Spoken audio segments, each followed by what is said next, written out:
Een van de kamers is in Abbingehiem, een zogenaamde respijtkamer dat een persoon een paar dagen verblijven kan. Dat kan voor een week of structureel een dag of 2 dagen in de week. Vrijwilligers die het bij mensen thuis helpen, Wielsa, maar dit is nee. Wij denken dat het heel nedig is. Er zijn een heel soort mensen zwaar belast of oerbelast.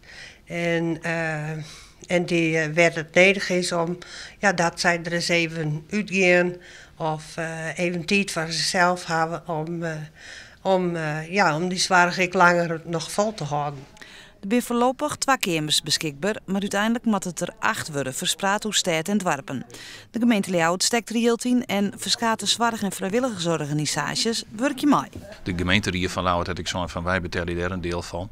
En wij hebben zo van wij vinden het hartstikke belangrijk. Dus wij stellen er zelf als organisatie onze meestkracht ik beschikbaar. En dit is net iets om maar yield mee te verzinnen. We willen hiermee de kwaliteit van zorg die goed is in Friesland en die goed bij onze organisaties, waar we krijgen weer even een stapje hoger doen. Dus het is geen yield kwestie, het is meer een kwestie dat we de kwaliteit van zorg omheen willen. Ati van de Vliet is vrijwilliger, zij zal ik in deze kamers ontwerk. Nevens haar is het dankbaar werk. Ik heb al een keer een weekend gedraaid, ja. Een echtpaar waarvan de man echt een weekend vrij kon krijgen en daardoor mogelijkheid zocht om zijn vrouw hulp te bieden. Ik heb het bijzonder leuk gevonden. Ik heb het idee dat het echtpaar het ook heel leuk gevonden heeft.